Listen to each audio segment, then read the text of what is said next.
Hey Destiny Church, I'm excited to be sharing with you all as we continue in our Life of Christ series. We're going to be looking at Matthew chapter 7 verses 21 and 23, and hang on.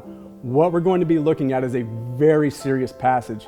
Listen to what Jesus said, "Not everyone who says to me, 'Lord, Lord,' will enter the kingdom of heaven, but only the one who does the will of my Father who is in heaven.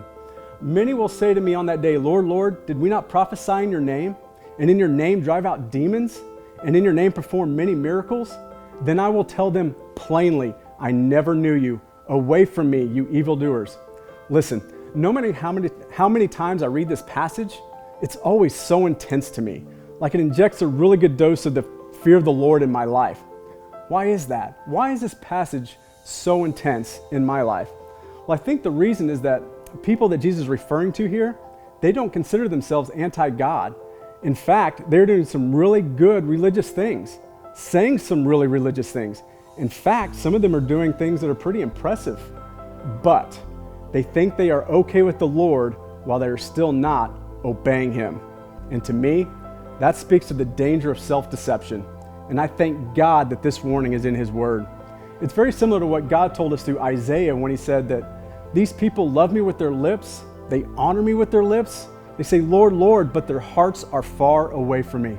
And so again, this is a warning, and it's clear that Jesus did not accept a person into his community, into the kingdom of heaven, based on their calling Him Lord, but rather their obedience to the will of God in their life. In Luke 6, Jesus says something else similar in verse 46. "Why do you call me Lord and do not do what I say?" See, we cannot truly call Jesus Lord and not do what He says. And this is because Jesus is not interested in building a big following. He's not interested in a big Instagram full of followers. No, Jesus is interested in building a community that's submitted to the obedience of God.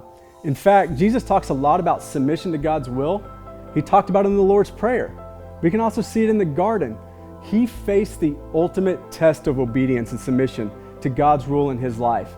See, if you remember, He said this, "Not my will, but your will be done."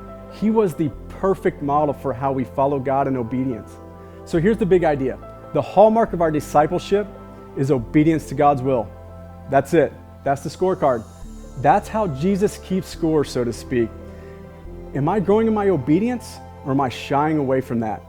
That's my discipleship level right there.